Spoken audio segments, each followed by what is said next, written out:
state legislators here with us this morning for breakfast, and just that they would give up their time to come and talk about concerns and things that are going well also. My legislation for cell phone bill, we'll probably file it next week. It is a piece of legislation that I ran last year, and we weren't successful at getting it in. We are running it again this year. We've changed a couple things about it, and I think we've got across the board bipartisan support for the bill, and I look forward to running it again. The bill would allow districts to come up with a policy concerning any kind of device that transmits data or receives data.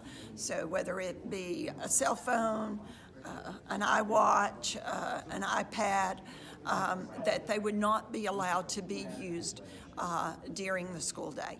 So that is the main emphasis on the bill. The districts have the ability to decide when in that school day they can't use it and make up their own policies, and those policies will be submitted. Well, as Dr. Hampton mentioned, votes are the currency with which our voices are heard. And so we can't expect our legislators to represent our needs and values if we don't express those concerns and needs to them. So that was really the purpose of the meeting today. One is to say thank you for the things that are going well, but also to make sure that there's a clear line of communication of things that is on the cusp, and to make sure that they understand our viewpoints and why we feel the way we feel. It was not the only topic. We had some other concerns. One of that is we have mandated teaching, or we are required to teach 3- and 4-year-old special ed pre-K students. And the current TISA model does not include special ed pre-K in the funding.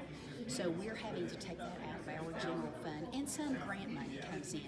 But since that is a required mandate for us, if we could have funding to go along with those requirements, that's really going to give our most vulnerable students an opportunity to be successful, especially starting into kindergarten.